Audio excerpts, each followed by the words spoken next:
بسم اللہ الرحمن الرحیم۔ شیخ الحدیث مولانا زکریا صاحب نور اللہ مرقدہ نے فضائل اعمال میں ایک آیت کا ترجمہ کیا ہے، اور بہت سارے لوگ اس ترجمے پر اعتراض کرتے ہیں کہ فضائل اعمال کے اندر اس آیت کے ترجمے میں تحریف کی گئی ہے۔ اور وہ کون سی آیت ہے؟ اللہ تعالیٰ فرماتے ہیں وَلَقَدْ يَسَّرْنَا الْقُرْآنَ لِلذِّكْرِ فَهَلْ مِن مُدَّكِرٍ۔ قرآن کریم کو ہم نے نصیحت کے لیے یا پھر یاد کرنے کے لیے آسان کر دیا، تو کیا ہے کوئی یاد کرنے والا یا ہے کوئی نصیحت حاصل کرنے والا؟ تو چونکہ علم نہ ہونے کی وجہ سے وہ اعتراض یہ کرتے ہیں کہ یہاں ذکر کا معنی یاد کرنا ہے یا یہ کہ نصیحت کرنا ہے، لیکن شیخ صاحب رحمہ اللہ نے اس کا کوئی اور ترجمہ کیا ہے۔ یعنی مثال کے طور پر اگر ذکر کا معنی یاد کرنا ہے تو پھر انہوں نے نصیحت کا معنی کیا ہے، یا اگر نصیحت کرنا ہے تو انہوں نے یاد کا معنی کر لیا ہے۔ یہ بالکل کسی بات کا علم نہ ہونے کی علامت ہے۔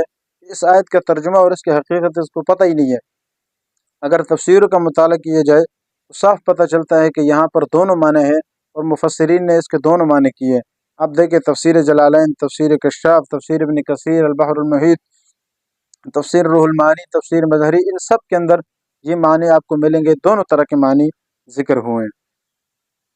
اور یہ جو معنی ہے، ٹھیک ہے نا، اس کا مفہوم دیگر صحابہ کرام سے اور تابعین رحمہم اللہ ان سب سے یہ دونوں طرح کی روایات، یہ دونوں ترجمے یہ ملتے ہیں کہ ذکر کا معنی یاد کرنا بھی ہے کہ اللہ نے قرآن کو یاد کرنے کے لیے آسان کیا، اور دوسرا معنی یہ بھی ہے کہ نصیحت حاصل کرنے کے لیے ہم نے قرآن کو آسان کیا ہے۔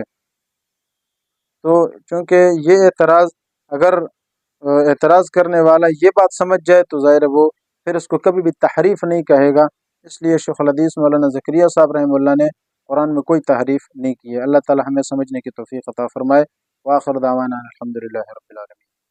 يرفع الله الذين آمنوا منكم والذين أوتوا العلم درجات والله بما تعملون خبير۔